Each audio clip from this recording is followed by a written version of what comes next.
I heard a new G.I. Joe game was coming out in 2020, I was pretty excited. Anyone that's known me for a while knows I love 80s and 90s cartoons. Transformers, Silverhawks, Dino Saucers, I mean the list goes on and on. And of course G.I. Joe was on that list, a series that hasn't had many modern day console video games other than some mobile phone stuff. The last one I played was G.I. Joe The Rise of Cobra. The movie wasn't that great, the sequel was much better, but the game based on the first movie was actually kind of fun. It was a generic little Contra 3D style shooter almost. It was about time we got another G.I. Joe game, one that wasn't based in the movie. And G.I. Joe Operation Blackout hits the nostalgia hard. It doesn't really set out to modernize Cobra and the Joes like the movie did. It's an 80s G.I. Joe episode in video game form basically, from the story all the way through the character design. There's still a military team and terrorist organization dressed in ridiculous outfits, and I mean that in the most positive way imaginable. Bazooka is still a military man wearing a football jersey. Shipwreck still looks like a gay sailor, it's all there. But nostalgia doesn't make a great game. Before we get into the details, I'd like to go ahead and introduce my Patreon. If you'd like to help support the channel and allow me to continue creating content like this for all time, you can become a patron for as little as $1 a month by clicking the link in the description, or head over to patreon.com/GamerThumbTV. And for their continued support, I'd also like to thank my current patrons and channel members listed in the description. G.I. Joe Operation Blackout. Let's start with what I really enjoyed about this game. Most games are largely comprised of three aspects. What's the story? How does it look and sound? How does it play? And G.I. Joe succeeds at two of these things, so let's go ahead and start with the story. As I mentioned previously, the story in the game feels like a story arc that could easily be ripped right out of an episode or two from the original cartoon series. It starts off as your simple military conflict between G.I. Joes and Cobra. There's a huge Cobra attack on the USS Flag, one of the G.I. Joe's main bases of operation, this huge aircraft carrier, the toy that every kid wanted in the 80s but parents would never buy it for them. The biggest one in the G.I. Joe toy line. This thing was huge. It's the one that got away. Cobra ends up winning the battle, and they take over the entire world in an event that came to be known as C-Day, which, yes, if you played Avengers, it very much sounds like A-Day. Very similar of an idea, but instead of AIM, you have Cobra. Cobra Commander slaps the Cobra logo on everything, the Golden Gate Bridge, the Eiffel Tower, even the White House, and now Cobra Commander has crowned himself President of the United States. The G.I. Joes don't take this Cobra takeover lightly, and start striking back from various different angles, and they have to take back the world from Cobra. Silence, fools! Destro, why are you letting these pawns speak on your behalf?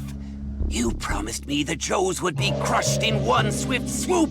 But it goes from 0 to 100. Cobra also discovers a mysterious material that emits a certain frequency that can mind control people, but first they have to steal a special mold from Snake Eye's clan of ninjas in order to craft a special bell big enough that when combined with this element, it will mind control the entire planet. Completely ridiculous, and I absolutely love it. And the story is given to us through various cutscenes that are sometimes still images, sometimes moving images, which I do usually find in video games to be a lazy way of storytelling, but for G.I. Joe, I do think it works. The artwork itself looks fantastic. It feels like they were trying to replicate the look of a moving comic book, something that G.I. Joe is no stranger to. They've had a comic book presence for a really long time now. So the story is decent. What about how it looks and sounds? The graphics are nothing mind-blowing. There's no ultra-realistic 8K graphics with ray tracing and a massive environment. Here it all looks like a cartoon. Basically take the actual toys, put them in video game form, and this is what you get. Even the guns themselves look like toys. They're brightly colored weapons with lights on them that shoot lasers. The downside is that no weapon really feels or sounds powerful. Like a weapon of war, none of them really have a punch to it. It all just kind of feels like you're shooting toy guns with no real impact on enemies. And just like other cartoons of the era like Ninja Turtles,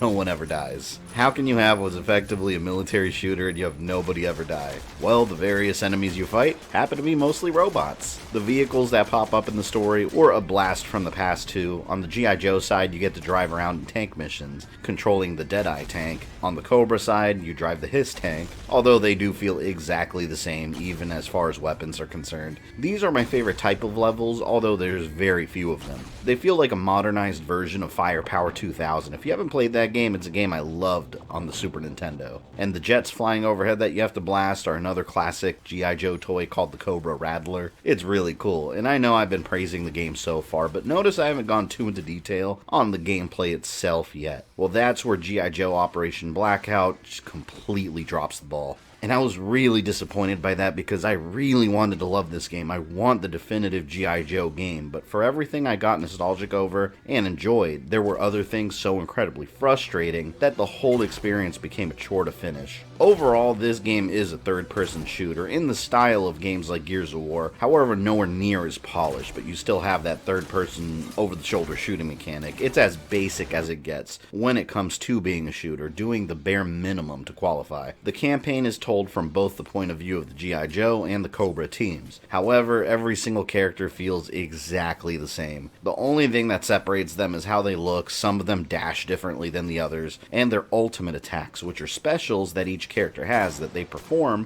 when the special meter fills up. However, these ultimate moves are completely useless for the most part. When you activate it, your character does something that's supposed to be useful, but the attacks usually miss or get you killed almost instantly. As the attack lands, the enemies can still move around while you're trying to look awesome. So Duke can throw this really cool looking electric grenade, but it takes so long for the move to actually go that when you throw it, the enemy's already moved a couple of inches away, thereby missing it completely. They can easily avoid all of these attacks. Some require you to be right on top of an enemy to land it, and others delay you from taking control of the character after doing it, giving the enemy enough time to light you up and kill you quickly. Don't even use them. They're pointless, and it would have been much better if each character had a completely different set of skills, maybe even some kind of upgrade tree increasing the effectiveness of certain weapons and power-ups. This is something the Transformers Cybertron games did extremely well, and it gave you a reason to keep using different weapons and working towards maxing out your arsenal. None of that's in here. Throughout the whole game, I just found myself dropping all the weapons I kept getting auto-equipped with that I hated using, and I stuck with the same 2 or 3 guns for the entire game. And the melee attacks are mostly useless too. You have to run up to enemies, and usually you have this dinky little knife that does almost nothing. Unless you're Storm Shadow or Snake Eyes, of course they have their swords that do work rather well. Another huge downfall in this game is the cover system, or I should say lack of a functional one. With games like Gears of War, the cover system was perfected. You hide behind barriers, you could blind fire, you could pop in and out. Enemies do the same, so it turns into this back and forth that actually feels like you're in a battle. In G.I. Joe, there's these light barriers that act as cover, but you kind of just crouch in front of them, then you have to stand up to shoot. They don't really protect you at all. Enemies don't even really use them properly. It gives you no kind of real advantage. There's no blind fire, there's no shooting over cover. It's best just to avoid these and shoot the enemies from far away. And hitboxes are all over the place. This was driving me insane. Sometimes I'd be hiding by something and you see an enemy clearly within your line of sight, but the game registers that I'm hitting an obstacle next to me when I'm clearly not at all. It was a constant issue.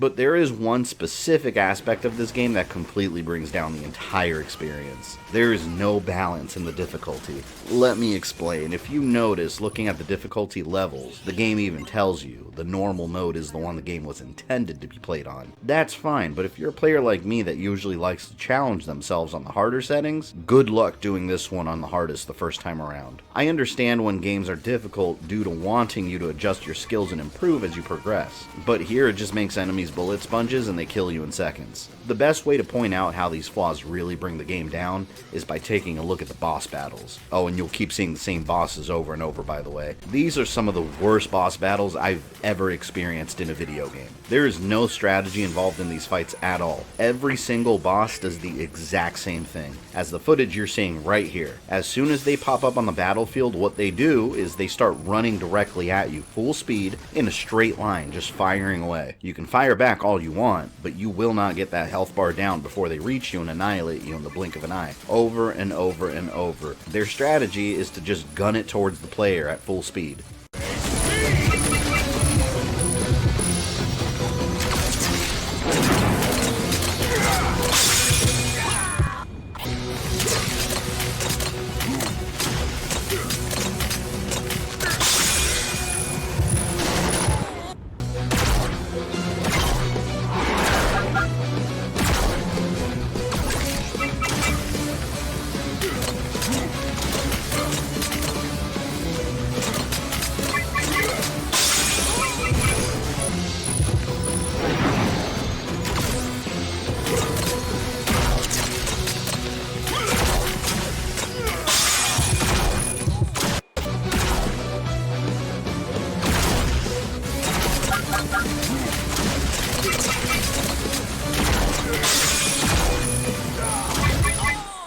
That's this game on hard mode. It was so unfun to play. And you can argue, okay, well just play it on normal then, as intended. Well, I did that, and then the game became pathetically easy with zero challenge to it. Enemies would go down in seconds, they'd misfire, bosses would run towards you and barely fire. But I did go ahead and finish off the rest of the game like this, and now that you've beaten the game, you realize how they wanted you to play it. You have to play it on the easier mode first, so you can replay the harder modes. Now, you can use modifiers, Halo style. Things that make the game harder or easier based on what you choose to do as the player. You can choose to make enemies have more health, you can lower your health down to 1 HP. No idea why anybody would do that for this game. But look what happens when you give yourself a slight advantage by making your weapons a little stronger and your health a little higher to help out with the hardest mode. Suddenly, you're the Terminator.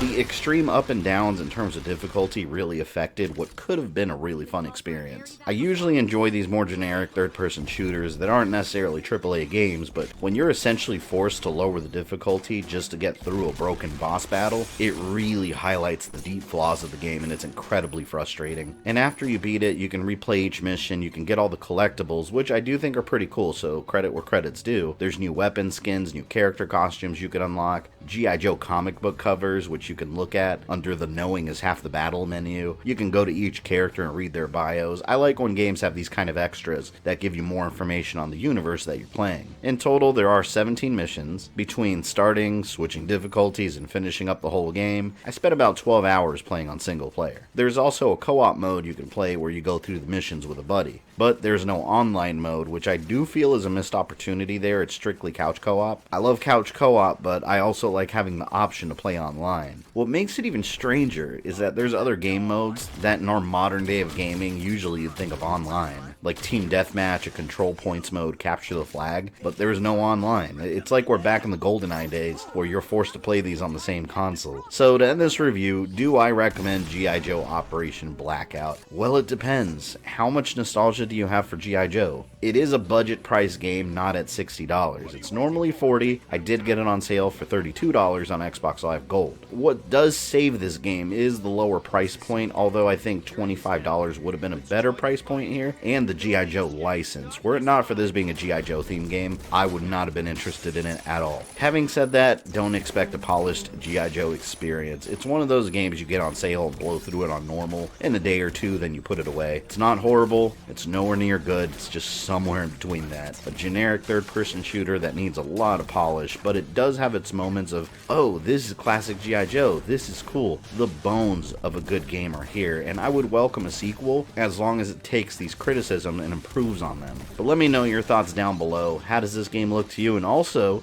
do you prefer Battle Helmet Cobra Commander or Hood Cobra Commander? The ultimate G.I. Joe question. I'll catch you guys later. This was going to be my great day of victory! Since you made it to the end of this video, I assume you enjoyed it, so why don't you go ahead and smash that like button, subscribe, and ring the bell so you don't miss any new content. You can follow me on Facebook, Twitter, or Instagram, links in the description below, and if you'd like to support the channel, you can join my Patreon or become a channel member. This is Fabian, I love you guys, and I'll see you next time.